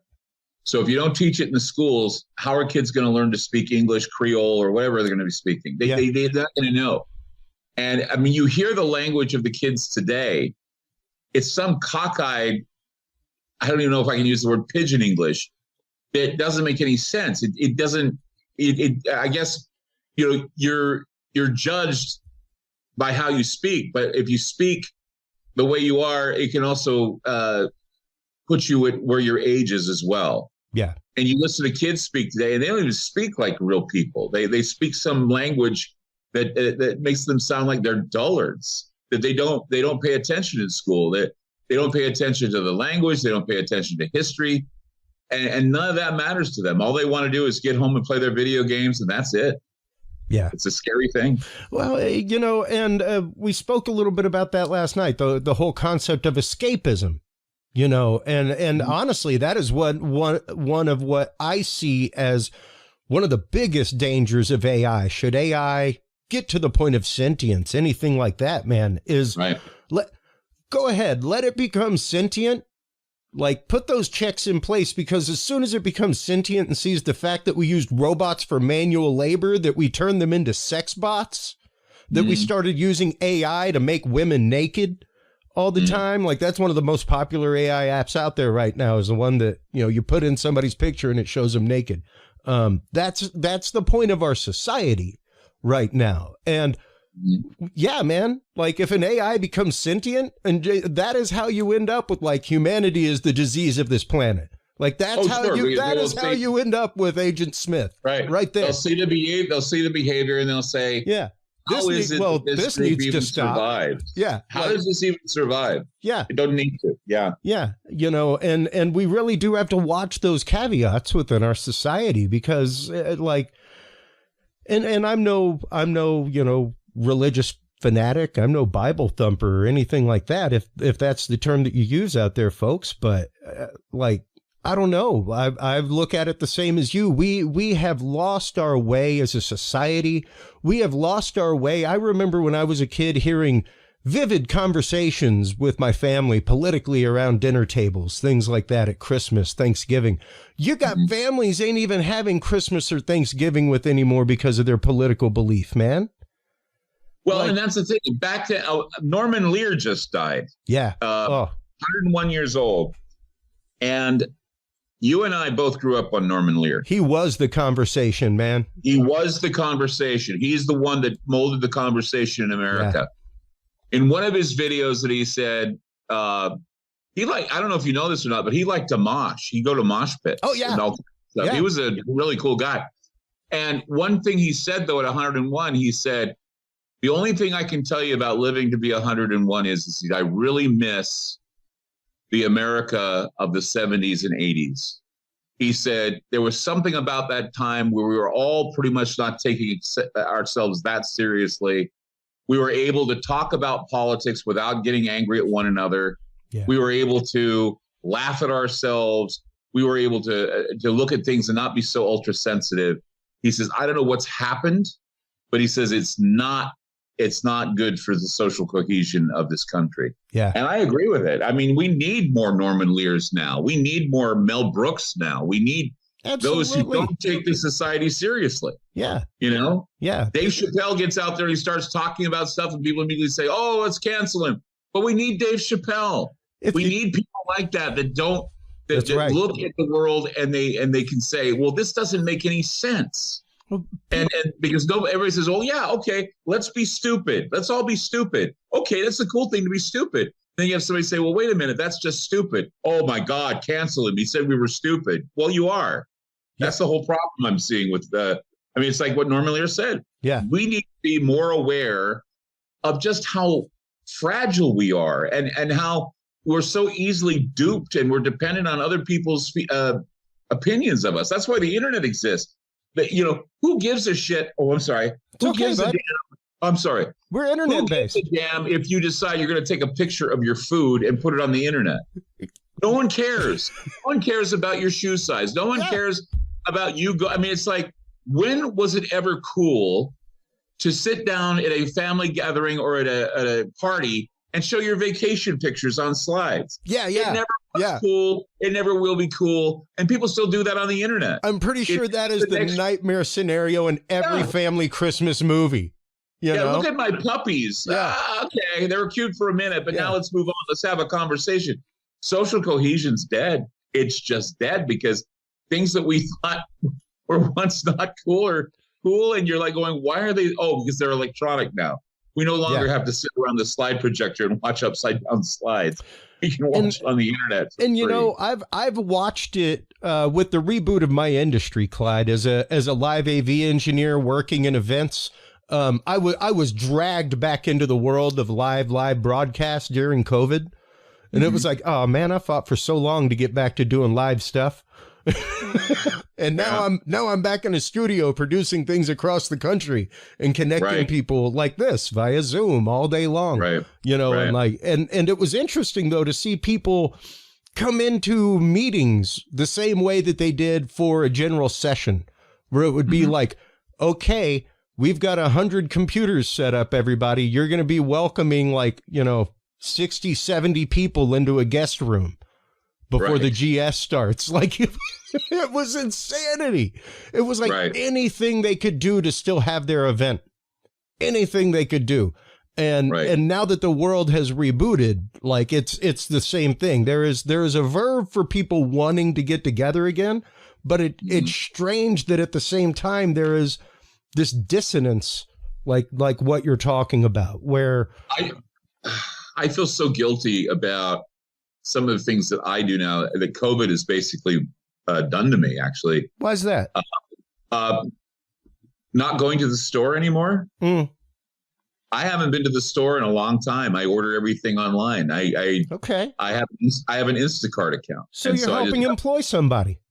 Well, yeah, but I just feel like that maybe I should go to the store. Sure. I mean, but I don't like. I didn't like the way I was treated during COVID, having to stand in line 6 feet apart. Yeah. Or that kind of stuff. I just don't like it. Yeah. And it just turned me off. And so now I feel like, well, I can have it be brought to my door. I don't have to deal with that crap. So I feel guilty about that. I don't travel as much anymore. And so they're actually winning there because I'm not filling the air with carbon. I'm spending more time studying because I value the conversations like what you and I are having and trying to be unique and trying to bring word out to people. I'm valuing that more than I do anything else because it just seems like everything else just kind of let me down and betrayed me, Yeah. And it's just like COVID was the biggest betrayal that ever happened to us. I would tend to agree. And that is one of the things that I have held on this show for a long time, especially with, fixing our country. There's a big problem when people don't want to vote in regulations on themselves, like our House and Senate. And I've held for the longest time, if you were like, we should pretty much go the same way that they did with the truckers' strike back in the 70s. Like if you were deemed essential, with my air quotes up, folks, during the pandemic, stay home for a week. Let them know. Guarantee you they'll listen after 1 week when there ain't a barista one at a Starbucks, when there ain't anybody chopping meat at the butcher, when there ain't anybody trucking things across the country. That is the only power that the working man has. They were the heroes during COVID. Absolutely. And the fact that 80% of them got zero raise after the reboot of the world. It's one of those wow. So whenever you're saying, I wish I'd go back to the store, I'm looking at it as good for you. You freed one more person from walking through a door for a soulless person every day. And now they're out making their living with Instacart. Well, and here's the thing, too. And doing whatever they want to do. This is going to sound really weird. It's going to make me sound like the loneliest guy in the world. But here's the thing. I don't like going into a store and being told that I have to go through the electronic checkout. Yeah. I am not being paid to be your employee, okay? There are employees that I'm supposed to have done for me. But when I have something delivered to me, if they meet me at the door, some of them just cut and run and leave shit laying around. Yeah. But here's the thing. If they come to the door, I have someone who is happy and nice to me, helping me load the groceries into the house. That's right. And for some reason, that means more to me than having to deal with an electronic checkout and being treated, like you said, like some soulless drone that's going and trying to find the Land O'Lakes. I just don't, I don't get it.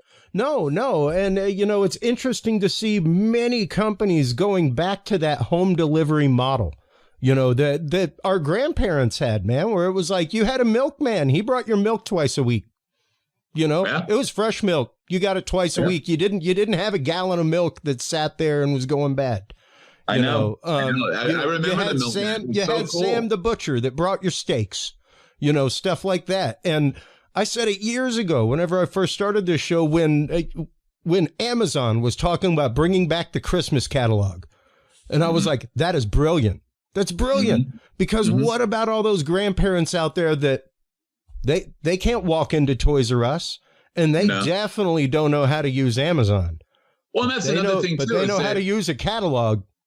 I had a friend of mine, well, actually, he was one of my producers, Wes, and he said to me, he said, I used to like going to the store.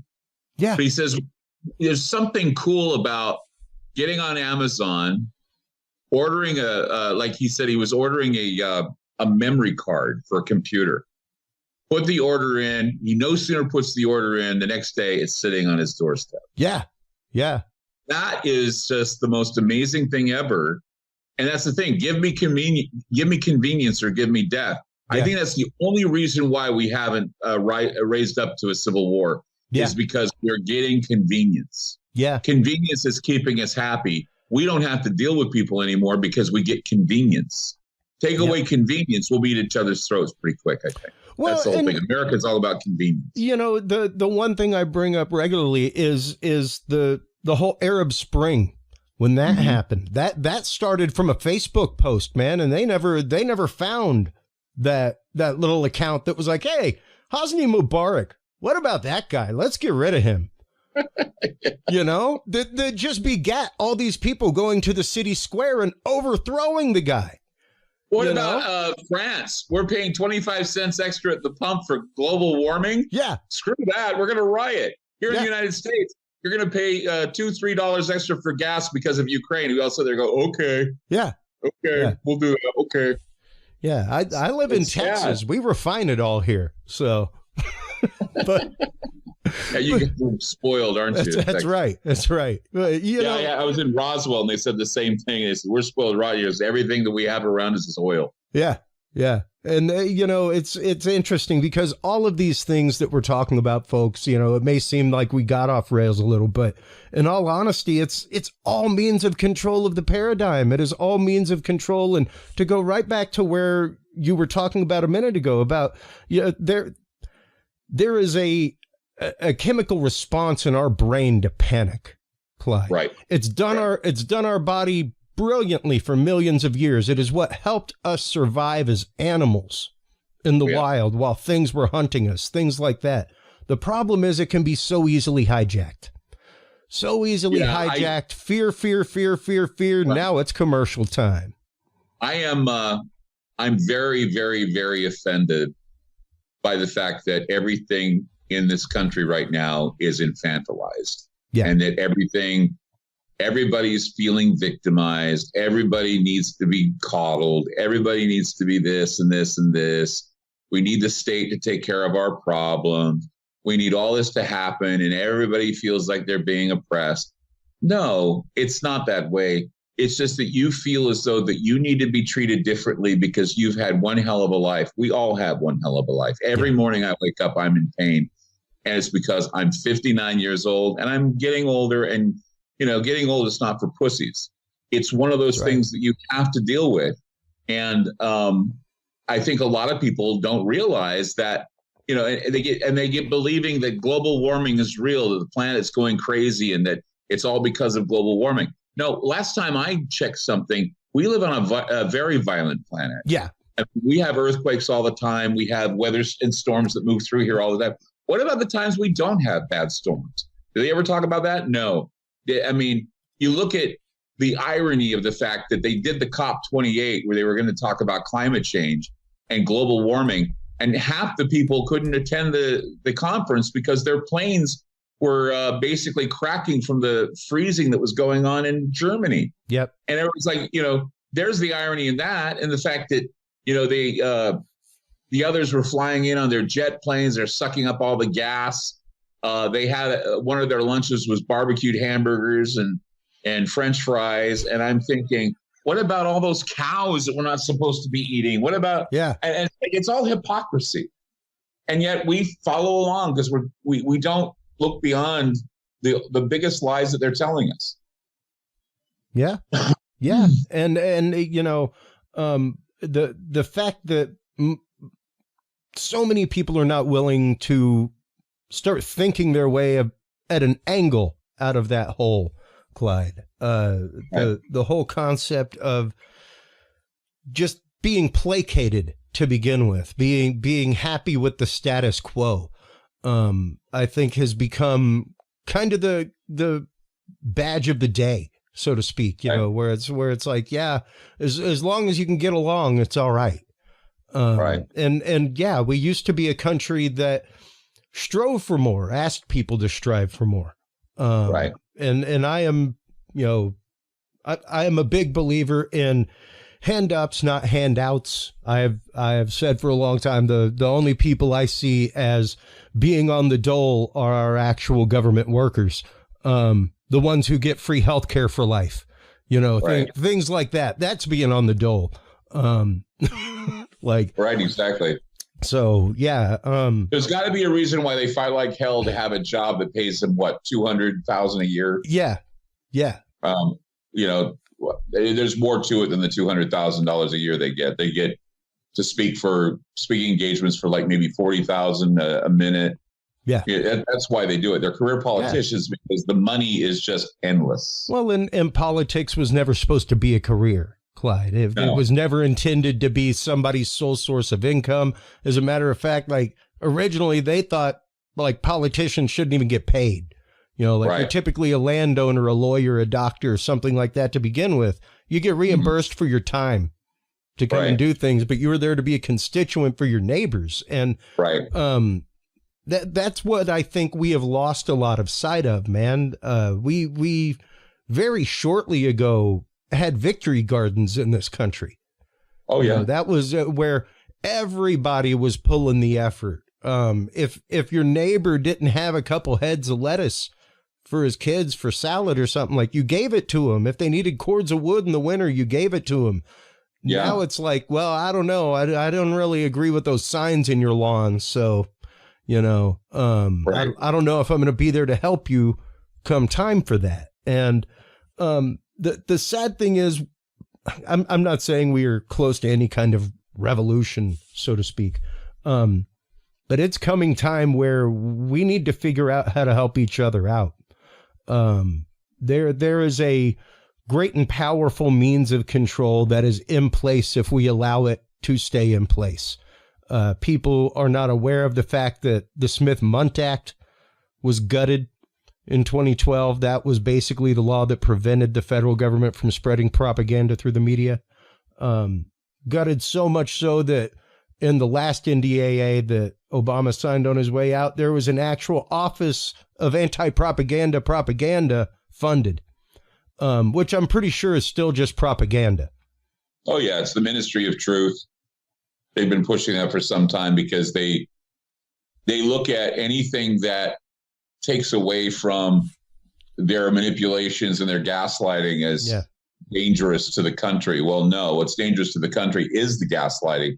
What's dangerous to the country is making people believe that if you get COVID-19, you're immediately it's a death sentence. Yeah. That's what they did when common sense tells you that COVID-19 had a mortality rate of we had a low mortality rate.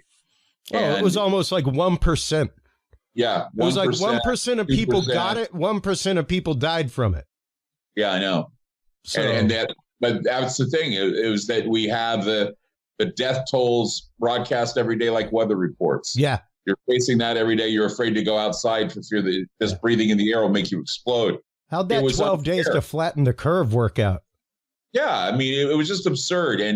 And people, it doesn't matter if you were the person who said it's absurd. Nobody knew anything about how diseases spread. They didn't know anything about the R0 factor. They didn't know anything about immunity, none of those things, because there was always a marketing strategy to get you to think otherwise. And that's the whole thing. Everything's based on marketing strategies, based on lobbying. I mean, the only reason why we have paper straws is because some little girl lobbied and said that turtles die from these straws. Yeah, okay, whatever. I don't think so. Turtles live to be like hundreds of years old. And then all of a sudden some girl feels sorry for turtles and straws and we immediately have to have paper straws. It's nonsense. Yeah, it's probably less than 1% of the turtles are affected by this. Yeah. We're basically adjusting ourselves to the 1% rather than taking care of the full picture. And that's why, we have to stop down for, and I'm not saying this is a bad thing, but I'm just saying we have to stop down for transgenders. We have to stop down for certain groups because they're very loud and they're very proud, and we get told that they're a certain group that gets persecuted. We're all persecuted. We're all being treated differently for our religions and for our ethnic backgrounds, our colors, our creeds. And people forget that we were the wackos, Clyde. I know. And now sexuality is political. The people that came to America were the whack jobs. They were the ones that literally could not get along with their neighbor. They were like, yo, man, like, we just want to live our life and do our own religious thing. We're tired of your religious thing. Right. You know, and even whenever the American Revolution happened, like less than 20% of America took place in that. The rest of everybody was like, you're crazy. Stop that. Stop that. Right. You know, so I wonder if they thought that they were criminals. I'm sure that the Tories thought that all the patriots out there were criminals. Yeah. And I'm sure there are plenty of, it's like the Democrats today saying that all the people at January 6th were criminals. What about all the people that destroyed Portland? Are they criminals? No, they got up scot-free. That is what I have said every day since. Pretty sure that federal courthouse is the Constitution. So when you threaten to burn down a federal courthouse, you are literally attacking the Constitution. It still has graffiti on it. It still has, you know, and one of the statues we had has been destroyed. They haven't replaced it yet. The city is still ugly after all that. And yet, I remember one of the politicians said, well, what you're hearing about Portland is a myth. None of that's happening. Oh, it happened. I was there. I was upstairs in a studio watching it happen below me. It happened. And I just don't know when anyone will ever acknowledge it, because it's just not cool to acknowledge that these people were doing it. Yeah. Yeah, well, it's not cool to acknowledge that on the direct opposite of the ultraviolet is the infrared. You know, and the problem with any of those polarizing things, the problem with the distillative thought process, the only thing you get out of distillation is volatile substance. That's right. You know, so and that's all we have. Yeah, I still feel that something needs to be said about what happened prior to January 6th. Yes, they need to call into it. I mean, you know, Trump. One of the things about Donald Trump is that if I were president at that time, and I had the governor of Oregon saying, we're going to allow these people to destroy Portland, and the mayor saying, oh, yeah, and then the attorney general doing that. If I were President Trump, I would have had them arrested. I would have had them arrested. I would have called in the National Guard, and I would have brought law and order back. I mean, he didn't do that. No, and so there you have the tyrant not doing what a tyrant is supposed to do. Well, I, on the other hand, would have been a tyrant, and those people would have been in jail, and they would have been prosecuted to the highest extent of the law. Yeah. Because it interfered with our lives here in this city and in this state. Well, and you're quite literally interfering with the federal court.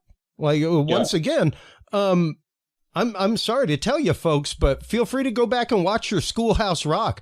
There is not a single person in the House or the Congress that protects the Constitution. That is not their job. Their job is to write laws and propose laws and pass laws. It is the job of the courts to protect the Constitution. So yeah, it's like people have forgotten these things, and they used to be taught in regular everyday school, man. They used to, like, at least here in Texas, I know we could not get out of 7th grade without passing a Texas history class. Wasn't going to happen. You could have straight A's and everything else. If you didn't pass Texas history, sounds like you need some summer school, or else you ain't going to 8th grade. History in general, social studies in general, civics in general. Yep. All these things that people need to know when they leave, because they need to know their rights. They need to know where they stand when they're being oppressed. A lot of people say, it's like I said to somebody one time on my show, I said to them, you know, you go back in history, and anybody who basically silences you and tells you to stop your speech and to stop your expression, they're the bad guys. Yep. Because Stalin did it, Hitler did it, Mao did it, Franco did it, Mussolini did it. They all did it. Look what they did to their people. Look how these people wound up. Well, it's quite literally not what we are about. You know, no. We are about the freedom of expression. We have laws that are specifically there so you can lampoon the president without being arrested. Exactly. Things like that. And all of that, once again, the means of control is the ignorance. That is the means of control. The more ignorant, I mean, I hate saying it. I'm Roman Catholic by birth. I spent a year as a Catholic seminarian. There's a reason they kept that thing in Latin instead of the Vulgate for so darn long. Mm-hmm. And it wasn't just because people couldn't read. It's because they didn't want the sacred knowledge passed down. It's insanity. It's crazy, and anybody who's willing to ban a book, you may as well be burning them. Yeah, that's unfortunate. And you go back and you look at, again, who were the ones that burned the books? It was the revolutionaries that wanted to bring about communism, fascism, because they didn't want any uncomfortable. They didn't want anything uncomfortable to be written about. Yeah. Some things you have a choice not to read, you have a choice not to experience. And now they've learned that it's not just about freedom of speech, it's freedom of reach or freedom from reach. They'll silence you if they need to. And it's not your government always. It's always it's usually people who are uncomfortable with what you say. And then the government steps in and they're the ones that say you're a domestic terrorist. This is what is ugly, is that we have groups of people that are willing to be fascist themselves and to police everything. And we shouldn't have that. We shouldn't be so judgmental in policing of people. That's why we live in the situation we live in now, because we're all infantilized and you're like some people are like the little brother that will tattle on you. And that shouldn't be something that we continue either. No, absolutely not. And even the idea of a few years ago, the FBI adding conspiracy theory to their watch list. Yeah. That happened right on the cusp of the Naruto run on Area 51. Right. It was like, wow, you couldn't get a better opportunity to just gather data on people that, if you were there, guaranteed you're a conspiracy theorist, or you look at conspiracy theory websites, you're at Area 51 to storm them. Yep. Yep. Like, so yeah, things like that you see all the time. I remember I used to work the, what was it? INSA, it's an agency that basically oversees all the alphabet agencies. And I used to be flown in as a graphics operator, like the guy in charge of PowerPoints, which was hilarious because, well, since a dude named Snowden, they don't really use PowerPoints. So, I was just backstage listening to this thing for years, and even hearing things like generals hop up on stage, like, we've been trying to be able to get this kind of data in a mass gathering aspect for decades. This is amazing. I remember hearing in 2012, a former FBI agent talking about how they could predictively track where you would be within a 5 to 10 minute accuracy range, just from your cell phone data, just from cell phone metadata, locations, phone calls, when you make them, how you make them, all that, using your Google Maps, everything else. It was like, wow, like they could predict where you would be within 5 to 10 minutes. Just because of your normal habitual routes. Algorithms do that. Oh yeah. Now. Yeah. They figure out all the possibilities, endings, beginnings. They have it all figured out, and they pretty much, looking at experience and looking at the data, can pretty much figure out what you're going to do next. Yeah, precisely. And, we've got you for a few more minutes here, Clyde. I don't want to keep you too long. I know you've been with the fans all day. You were up late last night with the show.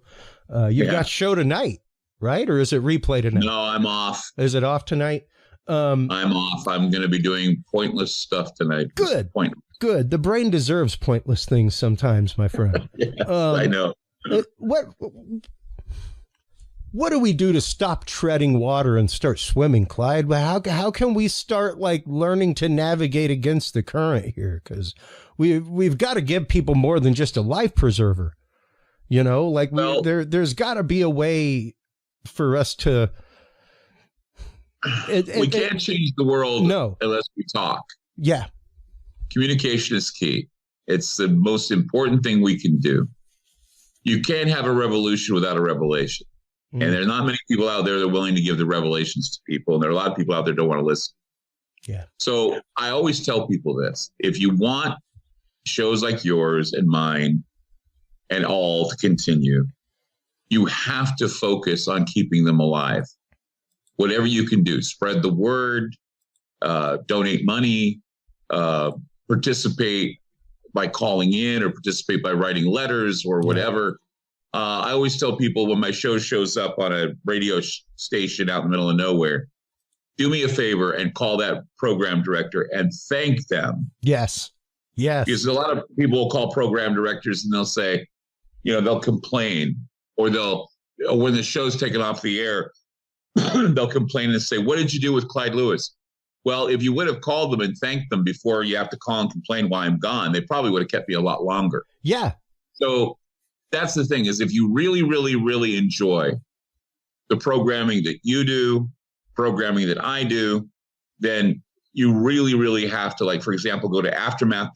And you go to aftermath.media and you sign up for one of our shows. We have shows dating back some 10 years. We have a chat room. We have a document library. Our document library is amazing because if you're looking for some sort of a document, like, if you're looking for, something that the World Health Organization has talked about, or we got the report from Iron Mountain, we got the Franklin cover-up. I mean, all kinds of interesting things, criminal investigation documents, mind control documents, MK Ultra proofs, chemtrail proofs. All those things are there in the document sections. You can use them to show your friends, look, this is all in writing, guys. Why I'm not talking in my South End here. I'm talking about, what's really happening. We even have UFO documents that even the vault doesn't have. So we have a lot of good things too. So, and we have, relationships with people like Jim Keith, the late Jim Keith, and Bill Cooper, and a number of people that we always look back at and want to know what they had to say. So, it's just some really good stuff going on with our Aftermath. And if you want things like Aftermath to succeed, please sign up. It's just, it's a virtual playground that everybody can play in. We have our own social media. We have the webinars, which we do, that are, we've interviewed some very interesting people. Gerald Casale of Devo, we interviewed him. We interviewed the Trailer Park Boys, and just all kinds of people that are really, they're fans of the show, some of them. And so we got a lot of people who listen to Ground Zero that, they want us to all, be happy, and they help and they contribute and they show up. So that's a cool thing. Heck yeah, man. And, it really is. It's funny. Whenever I speak at podcasting conferences, I tell people all the time, like, hold tight, everybody, because mainstream media is following your shoelaces. They have realized that many of us have stolen their listeners away.